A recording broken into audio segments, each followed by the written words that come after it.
मोहम्मद अतीक साहब, क्या जैसे अभी आपने शहजाद पूनावाला को सुना होगा, उन्होंने जिस रैली का जिक्र किया जिसमें हमास का आतंकी वर्चुअल तौर पे जुड़ा था और उसके बाद आज केरला के एर्नाकुलम में ब्लास्ट हो जाना, शहजाद पूनावाला यानी बीजेपी ये कह रही, क्या ये संयोग है या प्रयोग? देखिए विशाल जी, जो लोग उसमें मरे हैं, एक जो शख्स मरा है, मैं तो चाहता हूं कि जो है भाई उसके शोक संतप्त परिवार को जो है जल्द से जल्द सांत्वना मिले और जो लोग घायल हैं वो जल्द से जल्दी सही हो जाए। हिंसा कैसी भी हो उसको जस्टिफाई नहीं किया जा सकता और इस तरह की हिंसा भारत में इसके लिए कोई जगह नहीं है। लेकिन शहजाद पूनावाला भूल जाते हैं इस बात को लेकर कि आखिर इनकी सरकार इतनी विफल क्यों हुई है। ये डिफेंसिव हो गए, आखिर सारी गाज तो इन्हीं पे गिरने वाली है ना। सरकार तो इनकी है, इतना मजबूत गृह मंत्री इनके पास है, इतना मजबूत 36 इंच का सीना रखने वाले प्रधानमंत्री इनके पास में, इंटेलिजेंस इनकी किस तरह से जो है फेल हो जाती है। यहाँ पर आके बैठ के बात करना अलग बात है। इतना बड़ा पुलवामा का अटैक इन्हीं की सरकार में हुआ था। माशेल कैसे वर्चुअल तौर पे केरला में जुड़ गया, क्या आप लोग को जानकारी नहीं थी? नहीं खालिद, देखिए मैं आपको बताऊं, मेरा उससे क्या लेना देना।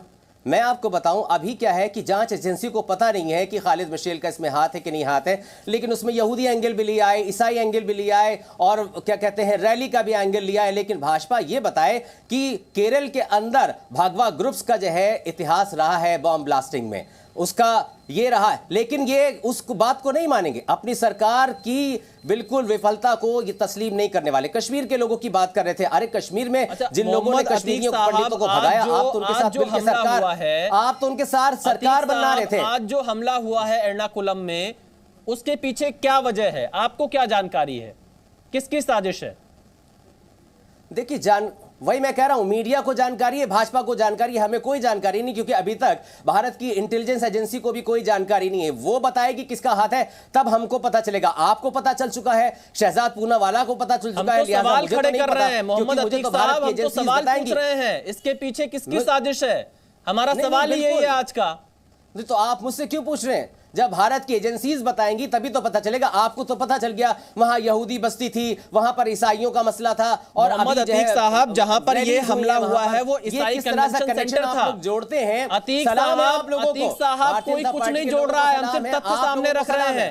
आप इसको बिल्कुल भी कोई एंगल देने का प्रयास मत करिए मोहम्मद अतीक साहब, इसे कोई भी धार्मिक एंगल देने का प्रयास आप मत करिए। ईसाई कन्वेंशन सेंटर पर यह हमला हुआ है, ये जानकारी बस हमने दी है। आपकी रिपोर्ट के बारे में बता रहा हूं जो आपने अभी तक दिखाई है, अभी भारत की एजेंसीज को नहीं मालूम है। मोहम्मद अतीक साहब, हमने सिर्फ तथ्य सामने रखा है कहां पर यह हमला हुआ है और ये सवाल पूछ रहे इसके पीछे किसकी साजिश है। मुसलमान हो, दलित हो, हमारा कोई, देखिए मैं कहना चाहता हूं मोहम्मद अतीक साहब, हम यहाँ पर भारतीयों की बात कर रहे हैं, आप उनको धर्म में मत बांटिए।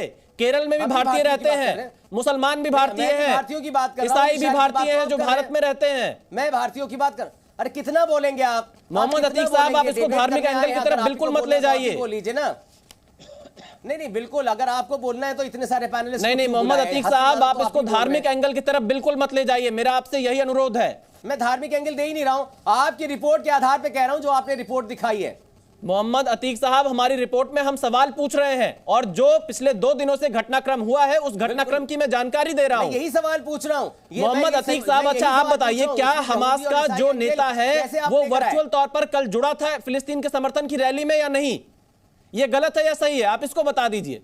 ये भारत वर्चुअल तौर पर वो जुड़ा था कि नहीं जुड़ा था? की जो एजेंसीज हैं उनको, अरे अतीक साहब, आप तथ्यों की बात कर रहे हैं, आप मुझे तथ्य बताइए ना। ये खालिद माशेल कल ऑनलाइन वर्चुअल तौर पर फिलिस्तीन के समर्थन की रैली में जुड़ा था कि नहीं जुड़ा था?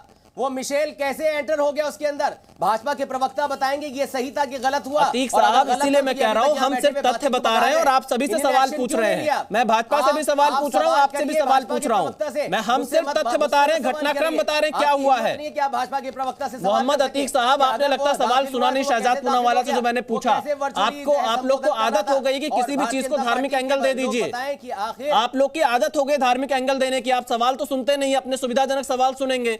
मेरा पहला सवाल शहजाद पूनावाला से था कि क्या केंद्रीय एजेंसियों की कोई चूक रही है?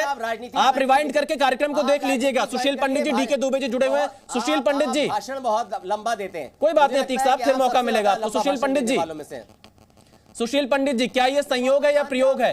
एक दिन पहले हमास का जो आतंकी है वो वर्चुअल तौर पर जुड़ता है और दूसरे दिन ये ब्लास्ट होता है, किसकी साजिश है? सवाल यही बना हुआ है, अभी तक इंतजार है जानकारी का। जी विशाल जी, इन सवालों के जवाब ढूंढने ही एनआईए का दस्ता दिल्ली से आया है और वहां पर भी सुरक्षा बल निरीक्षण कर रहे हैं। इसकी जांच जल्दी ही जवाब सामने आएगा। लेकिन जिन दो विषयों को हम लोग सुशील जी, आपके साथ कोई ऑडियो की दिक्कत आ रही, मैं आपके पास दोबारा आऊंगा। डीके दुबे जी, आपकी क्या राय है? आपने तमाम पैनलिस्ट को सुना है। केरला में जो ये ब्लास्ट हुआ है, इसके पीछे किसकी साजिश है, आपको क्या लगता है?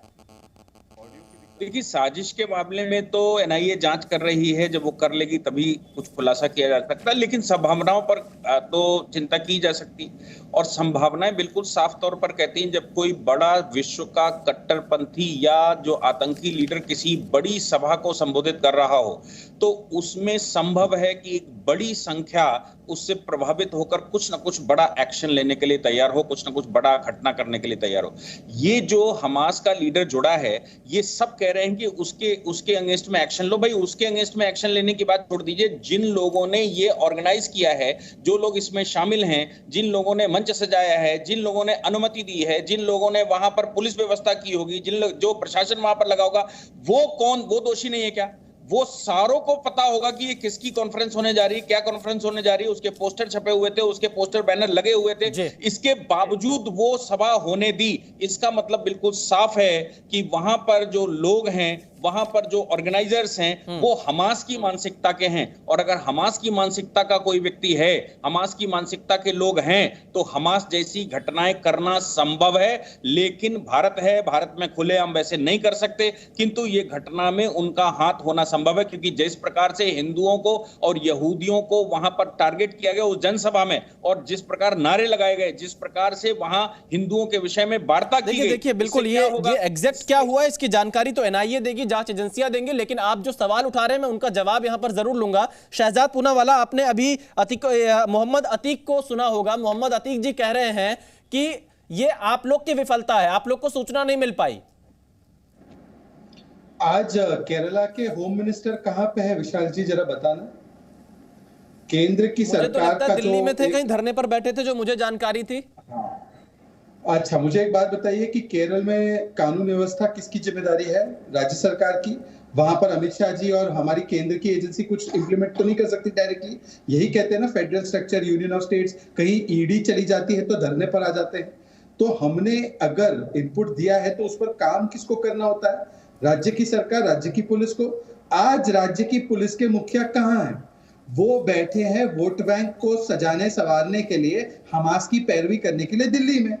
और अगर ये हमास आतंकी गुट मानते हैं, जैसे मौलाना नदीमुद्दीन ने कहा, तो नदीमुद्दीन साहब, जमाते इस्लामी क्या हुआ फिर? जमाते इस्लामी ने मंच सजा के दिया, कांग्रेस और लेफ्ट दोनों ने इसका समर्थन किया है, इसलिए किसी ने भी इसका खंडन नहीं किया। और बाकी सब तो छोड़ दीजिए, हमास की पैरवी करने के लिए कांग्रेस के नेता राजस्थान से लेकर दिल्ली तक सारे नेताओं ने पैरवी की, सीडब्ल्यूसी में उसका खंडन नहीं किया। तो कांग्रेस किसके पक्ष में खड़ी हुई? खंडन कीजिए कांग्रेस का भी। और आखिरी बात देखिए, आज सवाल सिर्फ इतना है कि हिंदुत्व को उखाड़ना है, वहां पर हमास का मंच सजा हुआ है। क्या यह आतंकवादी मंशा है या नहीं है? हिंदुत्व को उखाड़ना अगर हमास के प्लेटफॉर्म पे कहा जा रहा है, आतंक के प्लेटफॉर्म पे, तो मौलाना नदीमुद्दीन, क्या ये आतंकी मंशा थी या नहीं थी? एक बार बोलिए। चलिए मौलाना साहब जवाब दीजिए, फिर मैं अतीकुर रहमान साहब से सवाल पूछूंगा। मौलाना साहब, देखिए पहले शहजाद पूनावाला को थोड़ी तो भी जो है सहिष्णुता की बात करनी चाहिए। मैं कहता हूं कि अगर हमास का आतंकवादी वर्चुअल मीटिंग में जुड़ रहा है तो क्या इंटेलिजेंस को खबर नहीं है? पोस्टर छपे, सब छपा, तो सरकार किसकी है? कार्रवाई किसको करना है? रहा सवाल, हमने कह दिया कि हमास आतंकवादी संगठन है, आतंकवाद का हम समर्थन नहीं करते। बार बार करने के बजाय तुम एक मरतबा भी तो बोलो। जमाते इस्लामी क्या होगा? हेलो, जमाते इस्लामी क्या हुआ? वो जांच का विषय है। अरे जो आतंकवाद का सपोर्ट करेगा वो आतंकवादी है।